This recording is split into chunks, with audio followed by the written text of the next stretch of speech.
ดอกไม้จากผู้ใดบ่ใช่ฉันเด้อ จะบอกว่า บ่ใช่ฉันเด้อ ดอกไม้เหม็นมาก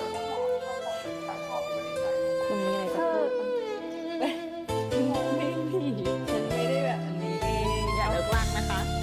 เขาซื้อให้แล้วเขายังแถม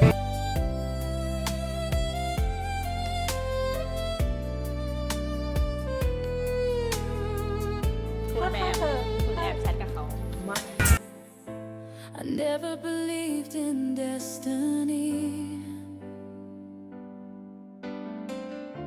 ตอนฉันหลับไปเธอแอบแชท for you, คุณ girl. หมอวิทนุค่ะรบกวนซื้อดอกไม้ดิลลี่มาให้หน่อยนะคะ อันนี้ฉันอยู่ห้อง Now เธ I อ think there's something มาเจอกันใหม่ forever in this พิกแพงแบบ world. แทนอะ And if I เธอ can't อย่าเป็นตัวมาเวลมากให้มันมากนะ be ตัวแค่นี้มันก็มาเวลนี่ก็สวยแล้ว with anyone